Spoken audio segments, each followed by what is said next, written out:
I call to open the debate the Secretary of State for exiting the European Union, Secretary David Davis. Thank you, Mr. Speaker. Can I start by commending the new member on learning the ropes even quicker than the rest of us did? So I hope she has success with her German debate. Now, the negotiations over our exit from the European Union are fundamental to our future. It's no exaggeration to say they'll shape everything we want to achieve as a country over the coming years and decades.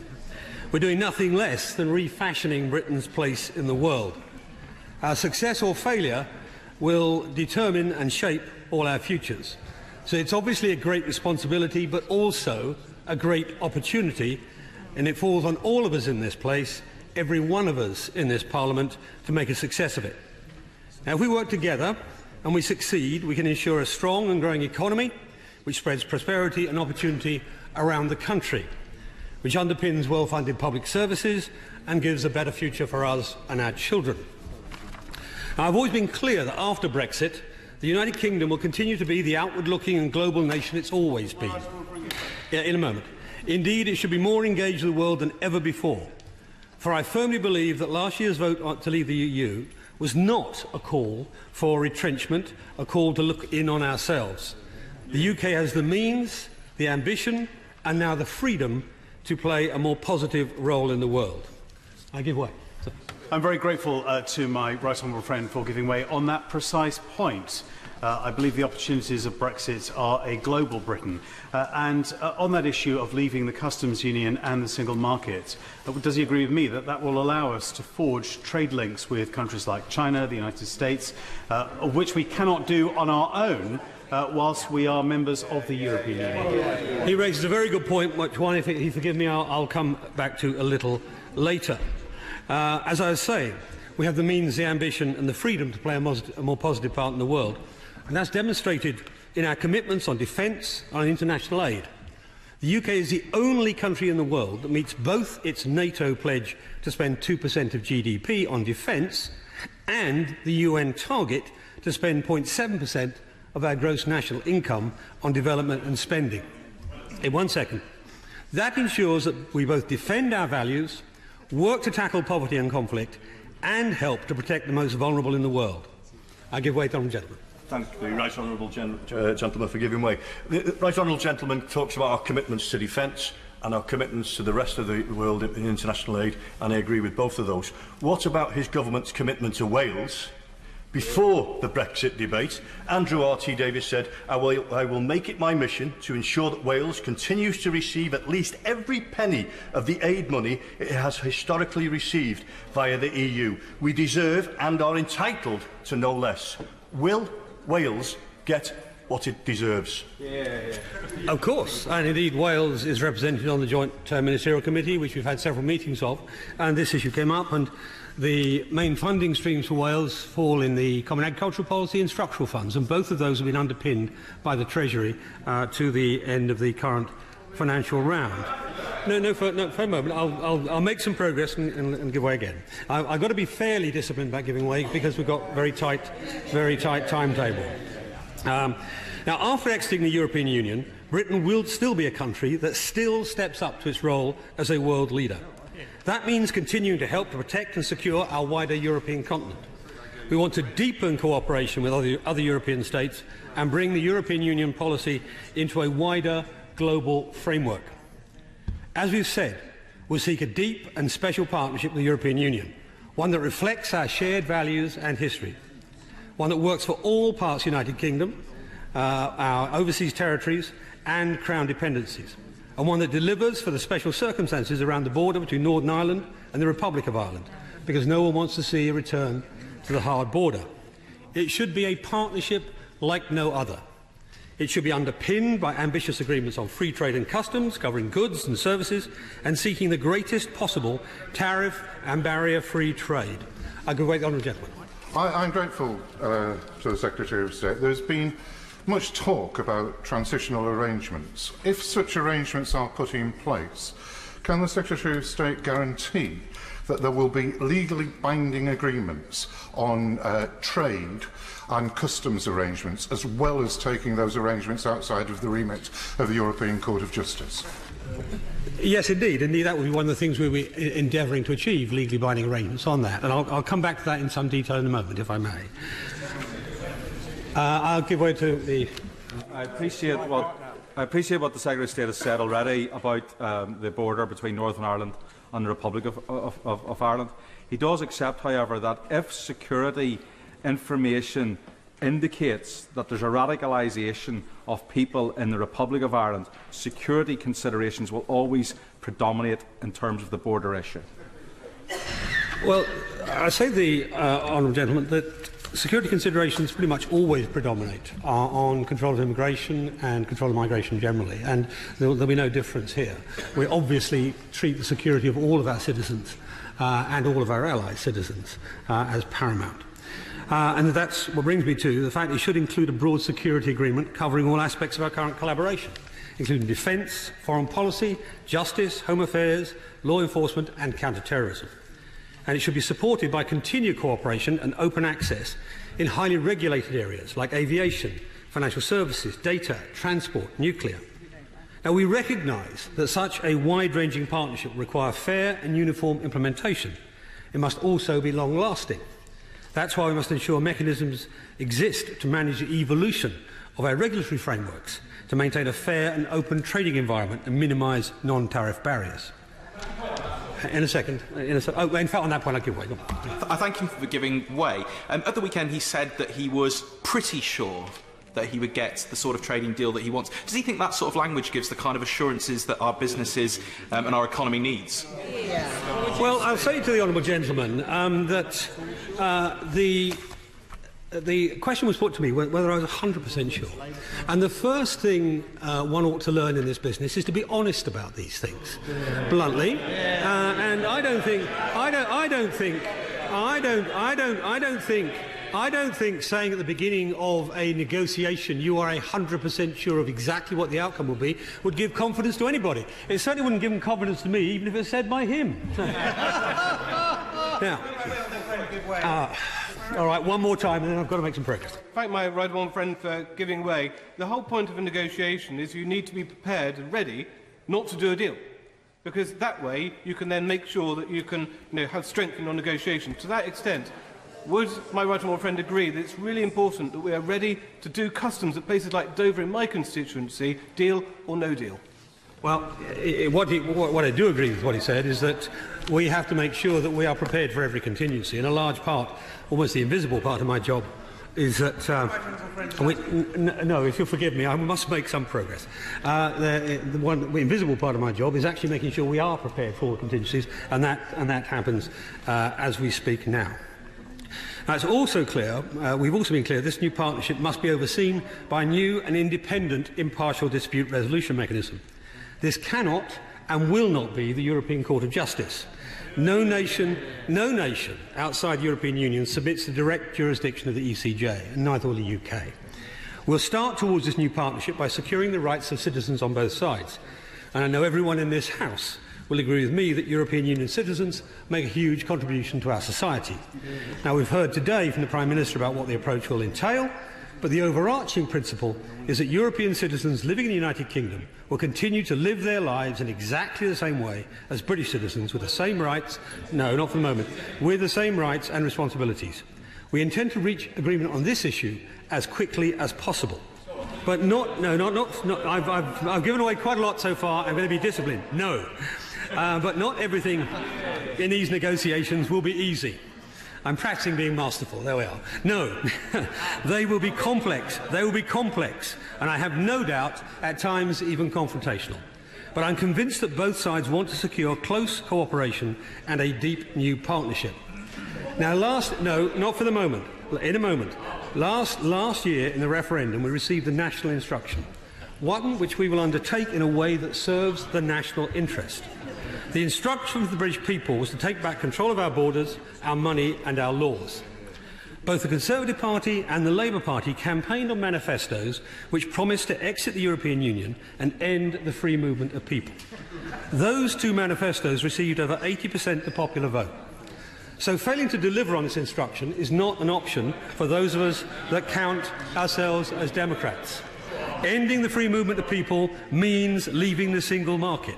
as the EU has made abundantly clear to those who cared to listen. I give way to the honourable gentleman. To the Secretary of State. He said that countries that are outside the EU would not directly be under the remit of the European Court of Justice. But several countries outside the EU indirectly have arrangements with the European Union whereby the European Court of Justice or an equivalent body is established. Is that what he's aiming for? No, what he's describing is something like the EFTA Court, I guess, where there is a parallelism. No, that's not the aim. The aim is to have an independent arbitration arrangement, as is normal, for example, with the CETA Act, the CETA agreement, which does exactly that. It has nominees from either side and an independent chair. That's the sort of thing we have in mind. No. I'm afraid the honourable gentleman has to learn some discipline at some point in life or other. I thought discipline was his thing. There we are. Now, we all ending the free movement of people means leaving the single market, as the European Union has made abundantly clear to those who have cared to listen. We all accept the need to protect existing UK businesses in the European Union. Leaving the single market does not mean losing access to that market, which is why we are proposing a new ambitious free trade agreement.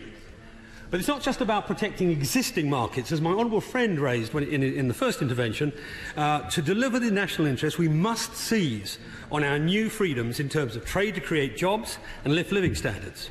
Britain must get out into the world, forge its own path and be a true beacon for free trade.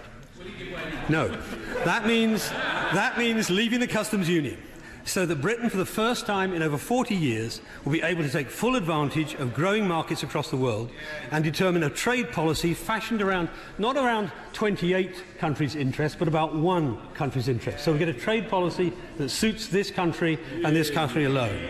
This has been reflected. The European Commission itself. The European Commission itself says that 90% of the future growth in world trade will come from outside the European Union. And this has already been reflected by the long-term decline, the share of British goods that go to the European Union, as our global trade has increased dramatically. I give way to the honourable lady who knows all about this. Thank you. Thank you. Mr. Speaker, having just come from the European Parliament, would the Secretary of State agree with me that there are many colleagues from across Europe who also want to see a deep trading partnership with Britain going forward, based on keeping strong standards for consumers and other such standards, and therefore a special bespoke relationship for our trade? Well, I congratulate my honourable friend on what I think is her maiden intervention. Delivered brilliantly, as I would expect, and she's exactly right. We want a deep, special, bespoke arrangement, exactly, to maximise our trade opportunities. No. As I said, the 90% growth outside has meant that our relative share of trade in the EU has gone down. And in services, for example, we're now 60% outside the EU and 40% inside. Now, all of this without preferential trade agreements for much of our trade. And just so the House understands, the best academic data I can find shows that creating a new trade agreement increases the amount of trade by about 28%, something like that. Or if the House wants an individual parable, NAFTA, in the first 7 years of its operation, increased trade by 40%. So these are really significant items of policy which we can exercise. The honourable member is looking at me. I'll give way to him. I thank the Secretary of State for giving way to me.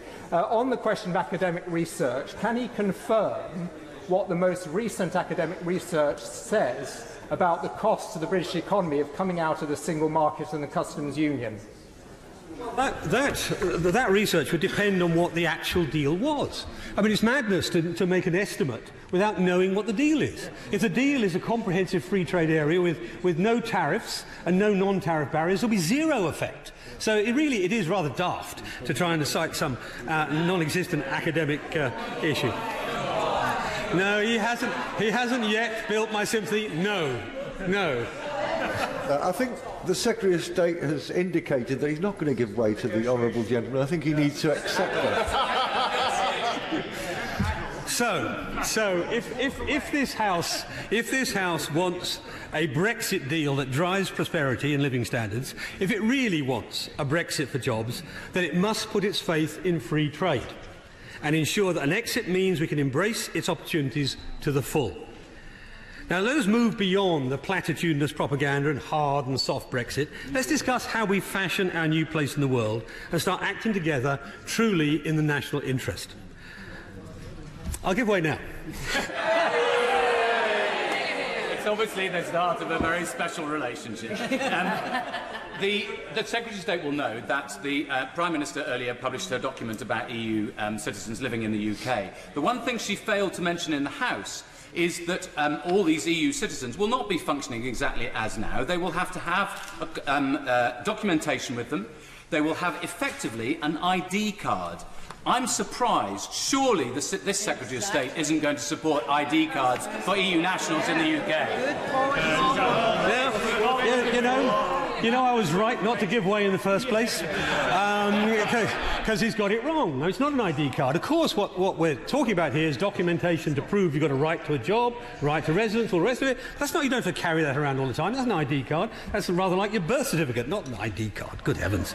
Anyway, I will now move on, turn, Mr. Speaker, to Mr. Deputy Speaker, beg his pardon, to the legislative agenda. There is an extensive. This is going to be the last one, but yes, okay. For those such as the Liberal Democrats and others who want to remain in the European Union, do you not think they should ask their constituents, do they really want the United Kingdom indefinitely to remain part of an undemocratic system which is governed by majority voting, which takes place behind closed doors, and then moving on towards integration with the common defence policy, the common finance ministry, and also further moves towards a political union in which we be in the second tier of a two-tier Europe dominated largely by one country? I know by the honourable gentleman's standards that was short, but by the standards of an intervention it was very long. Secretary of State. Nevertheless, it was a crisp characterisation of an argument he's been making for many years, Mr. Deputy Speaker, and it's as right today as it was when he first made it. So, now, there's an extensive legislative agenda which is necessary to prepare the UK for its new place in the world. Working together in national interest will be crucial as we go through this process in this House and the other place of putting necessary legislation in position to make sure our laws work effectively on the day we leave the European Union. For my part, I'm willing to work with anyone to this end. The sheer importance of this issue makes that essential. The eyes of the country will be on us all. We'll all be judged on our willingness to work pragmatically and effectively together to deliver the verdict to the people in last year's referendum. Nothing is more central to this than the repeal bill, the so-called Great Repeal Bill. The principle is straightforward: to repeal the 1972 Act and to transfer existing European Union law into UK law. And, to answer a question which my opposite number has raised, these rights and freedoms be brought into UK law without qualification, without limitation, without any sunset clauses. Any material changes will be dealt with by subsequent primary legislation. I cannot stress enough to the House and to the nation the importance of this bill in ensuring we can have a smooth and orderly exit from the European Union. Every part of the United Kingdom needs to prepare its statute book and ensure that it functions after we leave the European Union. The repeal bill will give the devolved administrations the power to do just that and ensure a smooth and orderly exit for all. As we've also said repeatedly, we expect there will be a significant increase in decision-making power of each devolved administration once we exit the EU. That's why he probably wants to wait 2 seconds before he intervenes. That's why, given that this bill affects the powers of devolved institutions and legislates in devolved areas, we will seek the consent of the devolved legislatures for the bill. We would like everyone to come together in support of this legislation, which is crucial to delivering the outcome of the referendum. Does he still want to intervene? Or? Yeah. Okay. I'm grateful to the Secretary of State for giving way. In an earlier incarnation, his right honourable friend, now the Secretary of State for the Environment, assured the people of Scotland that after Brexit, Scotland could expect to have devolved power over our own immigration policy. Is that still an undertaking that he agrees to? No, I don't remember that, and I haven't seen it. I'll look at it and come back to it. Now, I didn't have an earlier incarnation in this job. Sorry, I'll give way to the other lady. Yeah.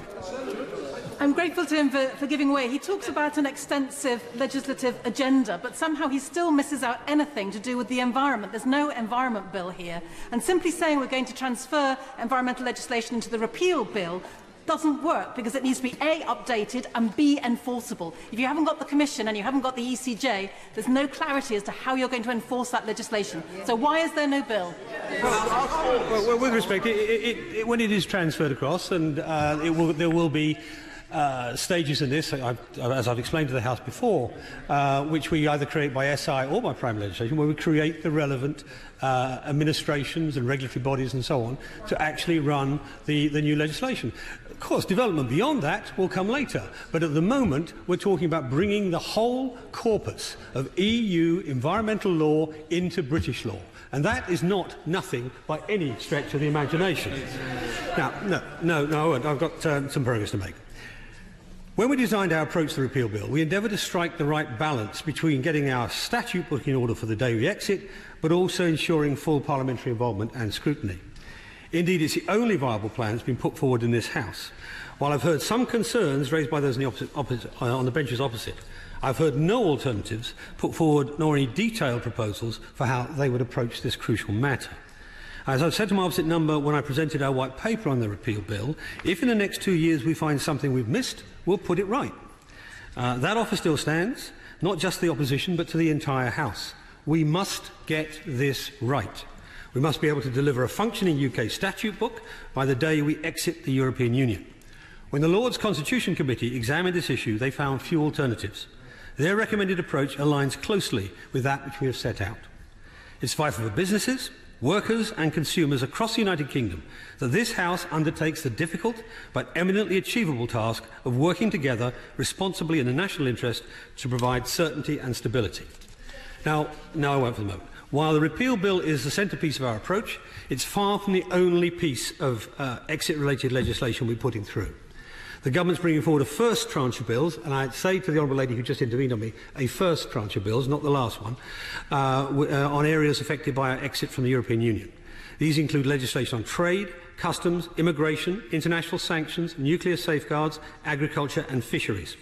And I've told this House a number of times, we're not going to make significant policy changes without first passing primary legislation that will be thoroughly debated and voted on in both Houses. These bills deliver on that promise. This initial tranche of bills also has a further purpose. As I'm sure many across the House would agree, it's the job of a responsible government to prepare for all eventualities. I made clear yet again, and as was raised with me a few moments ago by the member for Dover, I made yet again today that we want a close new partnership with the EU that works for everyone. However, we must also ensure we have a functioning statute book and functioning national systems no matter what, in other words, for all outcomes. These bills will help provide that. Not doing so would, as the then Chair of the Foreign Affairs Select Committee, who's here, put it, would be a dereliction of duty. I think that was the phrase he used. We must and will be prepared for any outcome. However, I remain confident that we can get the right deal from these negotiations. Doing so is fundamentally in the interest of both the UK and the EU. A strong and prosperous EU, capable of projecting its values and continuing to play a leading role in the world, is in the United Kingdom's best interests, just as a strong and prosperous United Kingdom is in the European Union's best interests. The task ahead will no doubt be challenging, but it's a task set to us by the British people in last year's referendum, a national instruction. So it's our duty in this House to pull together and deliver on that instruction in the national interest. For if we do, we can deliver a better and brighter future for the entire United Kingdom, a future where we step onto the world stage as a champion for free trade, a firm advocate of the rule of law and a true beacon for democracy. Sir Keir Starmer. Thank you, Mr Deputy Speaker. When Britain voted in the referendum 1 year and 4 days ago, the question on the ballot paper was a narrow technical question: to remain in or to leave the EU. But the vote was far from narrow and technical. People saw different questions behind those boxes. It was a vote on the state of the nation. Above all, it was a vote on the state of the nation, just as the general election turned out to be. A nation fed up with inequality, fed up with low wages, fed up with under-resourced public services, fed up with the imbalance between our nations and regions, fed up with austerity, fed up with politics and politicians.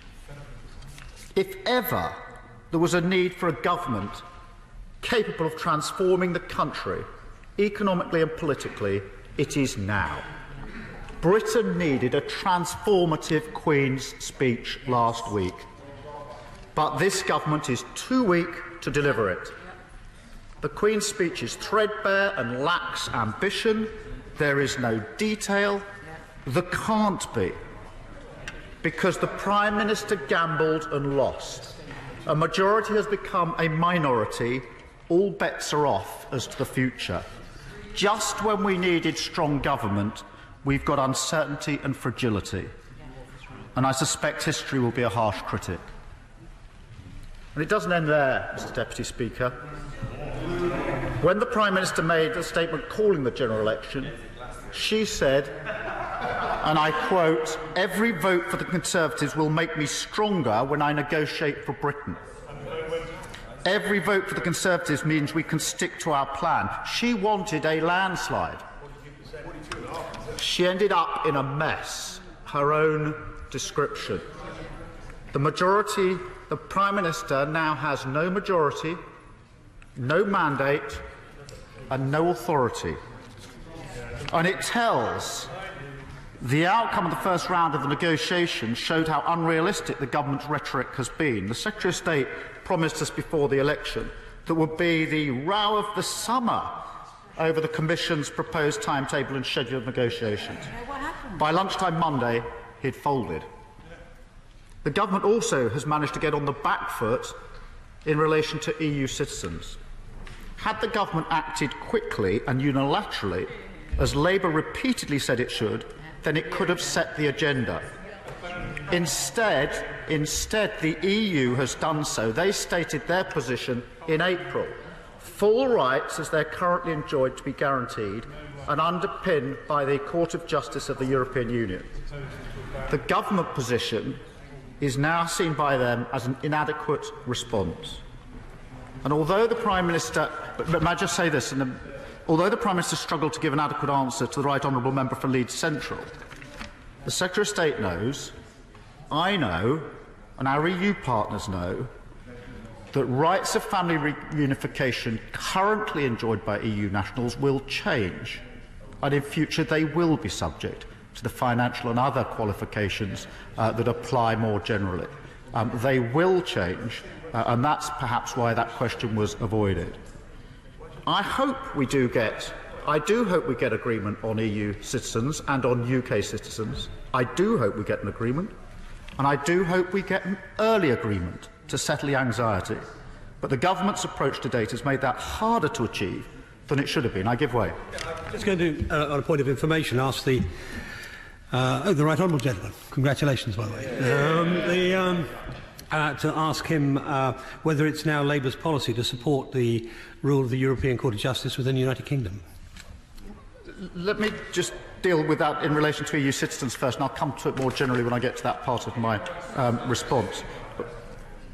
So far as the EU nationals are concerned, we need to understand the concern that our EU partners have. They recognise that whatever agreement is in place has to last for the lifetime of EU nationals here, for the lifetime. That means, in some cases, 50 years plus. 50 years plus. They know how our system works. They know that no one government can bind the next, and their concern is understandable, that what is given in good faith and assured today can be taken away in a year, 2 years, 5 years, 10 years, and yet their citizens want to have their lives here for decades. That is why they want some mechanism external to our parliamentary regime in order to underpin those rights.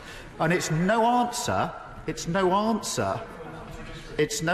to their concern to simply say we've got the best judges, we've got the Supreme Court, because, as the Secretary of State will understand, if the law in this country changes in 5 years, and their rights are reduced, our Supreme Court will have to apply the legislation as it then is, rather than the agreement which is reached here. That is their concern in order to have something outside the... And I'll also say this, because the Prime Minister, when pressed on this last week, and I think it's in the leaflet, in the document that was produced today, made clear that this will be an international agreement, and therefore it's subject to international enforcement. And the pretense that this can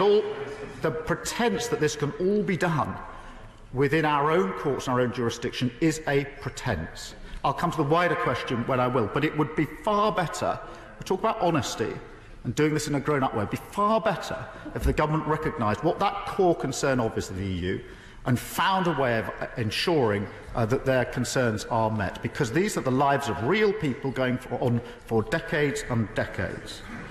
Mr Deputy Speaker, I'm going to just make some progress if I may. Mr Deputy Speaker, back home the divisions are obvious. The Chancellor's Mansion House speech last week was clearly an attempt to spike the Prime Minister's Brexit approach. Thus he spoke of, and I quote, a jobs and prosperity first Brexit. That reflects the Labour Party manifesto, where we said a jobs and economy first Brexit. Jobs and prosperity, jobs and the economy. The Chancellor also spoke of an early agreement on transitional measures. No cliff edge for the economy. The Labour Party manifesto. To negotiate transitional arrangements to avoid a cliff edge. The Chancellor's clearly been reading our positions. The Chancellor spoke of management of migration, not shutting it down. The Labour Party manifesto. Fair rules and reasonable management of migration. The question is the Chancellor's speech a personal view, the government's view, or the view that he hopes the next Prime Minister will take? He will. Clearly we cannot go on like this. I will in just a moment. It's damaging our reputation abroad. It is damaging our reputation abroad and weakening our position. And just like the Secretary of State, I was in Brussels last week, and the talk in Brussels is, what is going on? How long is this government going to last? Yeah. We have put ourselves in the worst possible starting position. I will give way. I'm grateful to the right honourable learned gentleman giving way. While we're on his manifesto, I wonder if he might clear up a really important point. Directly after the general election, having fought on a manifesto which made it clear that they would take back control of their borders in the Labour manifesto, both his leader, his shadow chancellor, and also the member for Camberwell and Peckham made it very clear that the Labour position was to take back control of their borders, leave the single market and leave the customs union. Subsequently, he has gone out and said that leaving the single market and the customs union were not absolute and they were on the table. Could he clear up what the position really is from the Labour Party? Thank you, Mr Deputy Speaker. That's not an accurate reflection of what I said. I will come to that because I'm going to deal with that in my speech in due course. I will come to that in due course. I will come to it when I get to that part of my speech. Mr Deputy Speaker, the Prime Minister and the Secretary of State need to acknowledge the effect of the general election on their Brexit strategy. Yep. If the general election was an attempt, as the Prime Minister said, to strengthen her hand on Brexit, the outcome is a powerful case for a rethink. It is time to press the reset button. Yep. First, the tone and approach has to change. The belligerent, hostile attitude to date has alienated our allies, and left Britain isolated. We need a more constructive and responsible approach. We share values with our EU partners. We have a shared history. We will continue to share values, and we want a shared future. Not membership of the EU, that was decided last year, but a full and meaningful partnership with the EU, based on principles of cooperation and collaboration. I think the Foreign Secretary doesn't understand. I'm on about a tone and approach. This is particularly pertinent, I think, for the Foreign Secretary, whose tone and approach Anyone who's been backwards and forwards to Brussels knows very well how badly some of the Foreign Secretary's comments have gone down with our EU partners. This is about building the environment in which we can get the best deal for our country, which is in the interest of all of us. I will give way. An approach. I'd request him to change his tone and approach to something a bit more positive. Brexit is an opportunity for our country to grasp, not a crisis to manage. And to look behind what the British people voted for last year is hypocritical and arrogant of him. One of the biggest risks, Mr. Deputy Speaker, to these negotiations is utter complacency. Yes. Utter complacency, the failure to realise the risks and complexity of the negotiations we're going through. And it is quite right for the opposition to challenge the government at every twist and turn to ensure that these negotiations go as well as they possibly can. I will make some progress. Mr. Deputy Speaker, in addition to tone and approach, the second thing that needs to change is this. We need to drop the no deal is better than a bad deal mantra. I will make my point and then I'll give way. No deal would be a miserable failure. As the Chancellor said last week, it will be a very, very bad outcome indeed. It is what happens automatically on the 29th of March 2019 if we don't reach agreement. We are gently pushed over a cliff. Threatening to jump doesn't kid anyone. No deal means no agreement at all. No agreement on trade, no agreement on security, no arrangements for passing information, because that's all done according to an EU framework. No arrangements for not all done, but most of it. The Secretary of State knows very well this point, and he should not belittle it if we don't reach agreement, we have no arrangements in place to replicate the current arrangements for passing security and intelligence and counter-terrorism, counter-crime information across. There's no point of pained expression from the Foreign Secretary. If we have not reached agreement, we have not reached agreement on those matters. If it also means we have not reached agreement on aviation, it also means we have not reached agreement on the Northern Ireland border. It also means we have not reached agreement on EU citizens. That's what no deal is. No deal, no agreement. And the Secretary of State said we must be honest in this debate. He knows, he must know in his heart of hearts, that's an untenable position for the United Kingdom to find itself in 2019. So let today be the day we bury the phrase, no deal is better than a bad deal. I will give way. I'm very grateful to the Challenge Secretary for giving way. For him to be balanced in his view on no deal, he also needs to talk about what no deal means to the EU 27. We looked at this at the Foreign Affairs Committee, and actually the experts say that no deal for the EU 27 is as harsh as no deal for the United Kingdom. A bit of balance in his words, I think, will go down very well in terms of a common policy on this. I'm grateful for that intervention, and I readily accept that not only do we need a deal, but the EU needs a deal, and that's why we should not be talking up no deal as a viable strategy, or adopting the position of the Foreign Secretary is perfectly OK with no deal.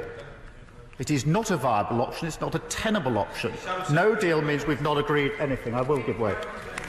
Thank the Shadow Secretary for giving way. Does he accept that adopting a narrative that is so wholly uncritical of the European Union, he leaves himself and indeed his party open to the charge that they wish to subvert the will of the British people? Is he holding to page 6 of his own manifesto that said we wish to leave the European Union?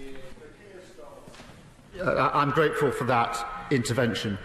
I really do not think that shooting the idea that no deal could possibly be viable or tenable or actually, in honesty, the position we could possibly arrive at in 2019 is adopting the position of the EU. It's actually adopting the position of the UK. The UK needs a deal to safeguard its interest. This is a point made in the national interest.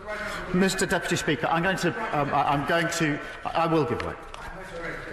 Because, of course, it is realistic to imagine that we will not get a comprehensive trade agreement with the EU at the time we leave, and that interim arrangements will persist under WTO rules, which may well be zero-tariff rules. But you have to believe that the EU is seriously insane if they want to ground all flights between the UK and the EU, if they refuse to do the products and standards arrangements that they have with 100 or more other countries, whether or not they have a free trade deal, that they're going to check every Mini being exported to the EU to see if it's a car and fits the definition of the EU's definition of a car. Does he really think the EU is so insane that they would want to do that? Speaker, this mischaracterisation of the point I'm making really doesn't help. This is not the EU demanding. If we don't have a lawful basis for these activities in the UK, then we don't have the authority to do it. It is no good talking up a no deal as if it's a viable, tenable option. I'm now going to press on to my third point in terms of the reset, and it's this. We need a razor-like focus on how we retain the benefits of the single market and the customs union. The Secretary of State stood at that dispatch box on the 24th of January and promised this House that he would reach an agreement that provided the, I quote, exact same benefits as single market membership and the customs union. And he knows, because we've raised it repeatedly since then, that we will hold him to that. It's one of the 6 tests I set out for the government to meet when it comes to the final agreement. It would be a good... I will, very grateful to the Shadow Secretary of State. Would he agree that the best way to get the benefits of the single market is actually to stay in the single market? Indeed.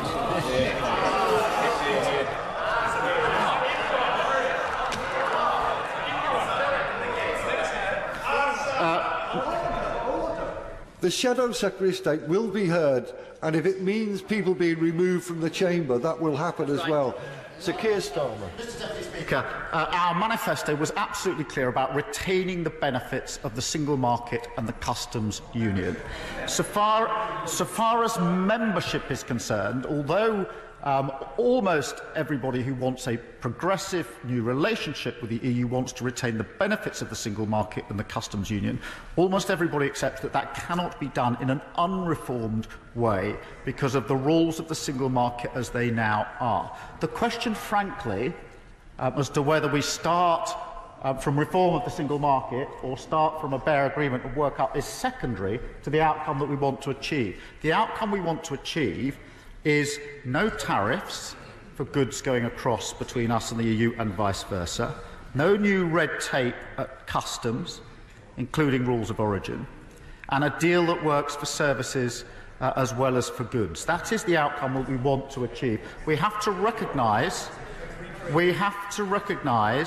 the concerns of the EU, and they are 2 concerns in particular.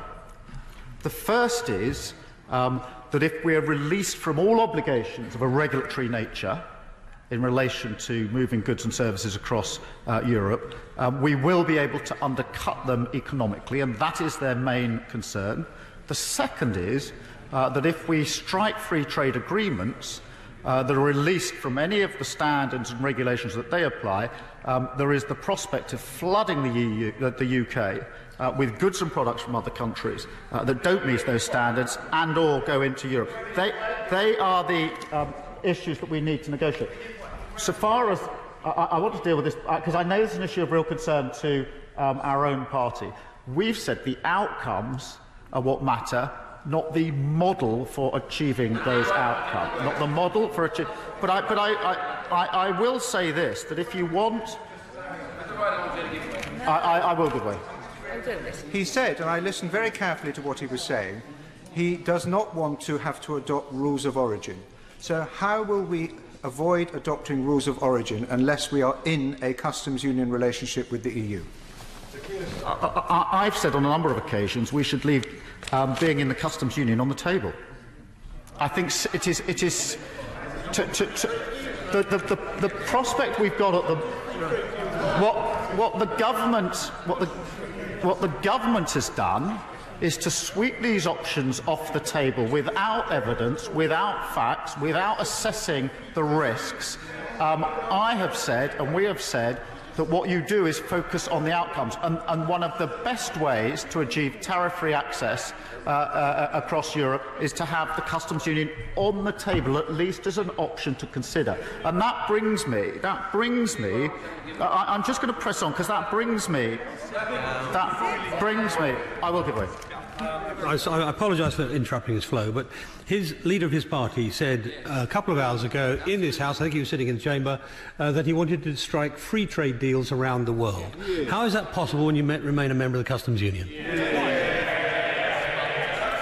I mean, the Secretary of State knows very well what I said, and I said it carefully.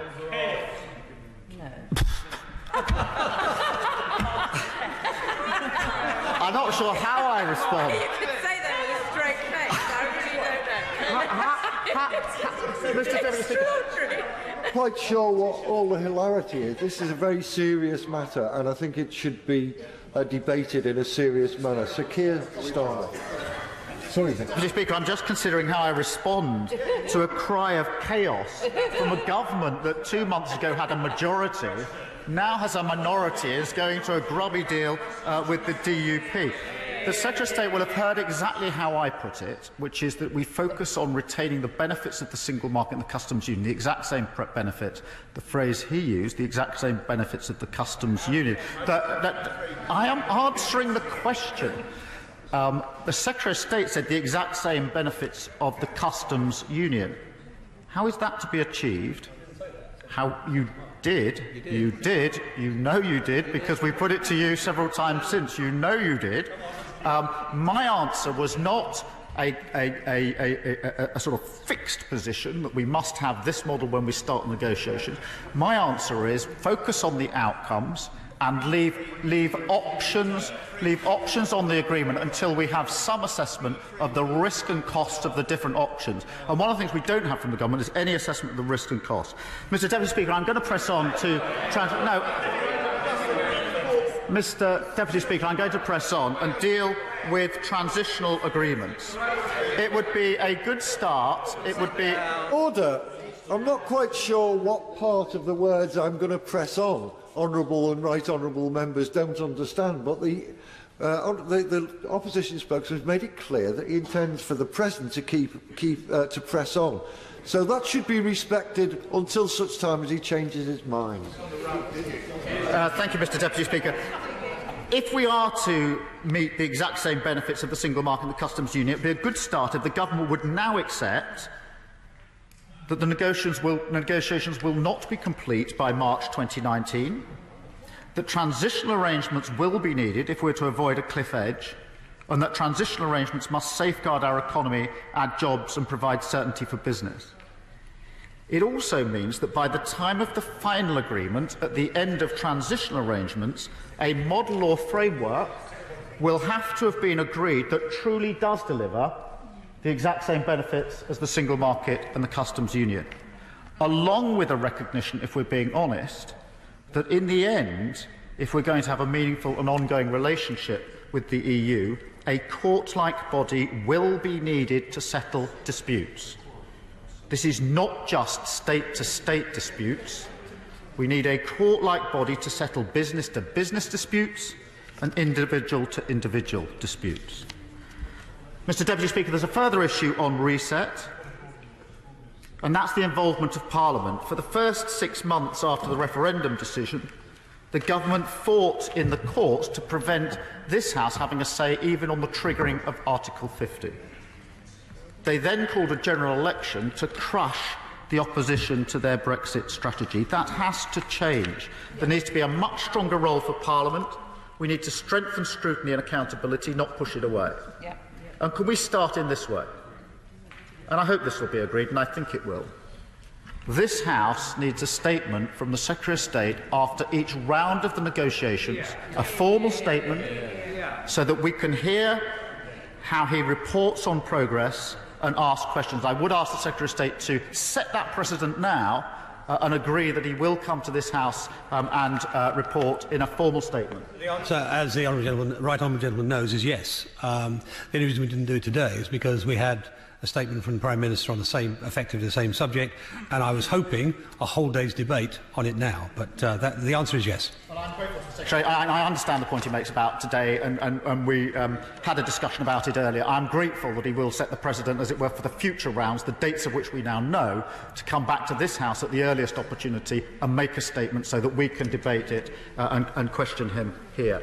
Let me turn, Mr Deputy Speaker, to the repeal bill. We do recognise the need to entrench all EU rights and protections in our law. And I said that when the White Paper was published, and I say it again now.